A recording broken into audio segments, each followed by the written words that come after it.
உண்மையில் நாமுத்துக்குமாரனுடைய மற்றுமொரு கவிதை, அதாவது சிறுவயதில் பாடசாலைகளில் நம்மிடம் நீங்கள் வளர்ந்து எவ்வாறான துறையில் மிளிர விரும்புகின்றீர்கள் என்று ஆசிரியர்கள் அடிக்கடி கேட்பதுண்டு. நாமும் பல வகையிலே அதற்கு வைத்தியராக, பொறியியலாளராக, அதே போன்று கணக்காளராக என்று நம்மால் முடிந்த உயரங்களை சொல்வோம். ஆனால் பிற்காலத்தில் நாங்கள் ஒரு துறையிலிருந்து நாம் எதிர்பார்த்த ஒரு துறை நமக்கு கிடைக்காமல் விட்டிருக்கும். அது சம்பந்தமாக மிக சுவாரஸ்யமாக நாமுத்துக்குமார் அழகாகவே ஒரு கவிதை ஒன்றை தன்னுடைய பாணியிலேயே தருகிறார்.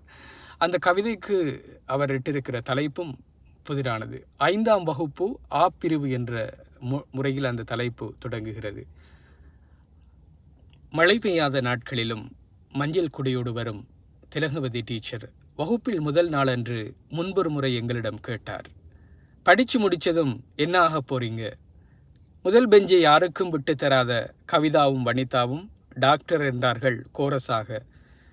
இன்று கல்யாணம் முடித்து குழந்தைகள் பெற்று ரேஷன் கடை வரிசையில் கவிதாவையும் கூந்தலில் செருகிய சீப்புடன் குழந்தைகளை பள்ளிக்கு வழி அனுப்பும் வனிதாவையும் எப்போதாவது பார்க்க நேர்கிறது.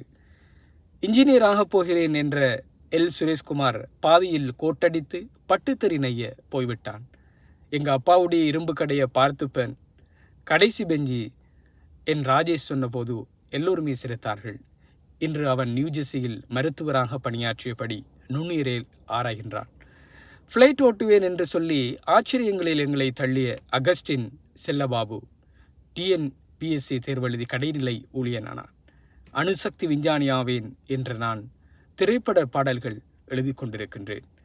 வாழ்க்கையின் காற்று எல்லோரையும் திசை மாற்றி போட வாத்தியாராவேன் என்று சொன்ன குண்டு சுரேஷ் மட்டும் நாங்கள் படித்த அதே பள்ளியில் ஆசிரியராக பணியாற்றுகிறார்.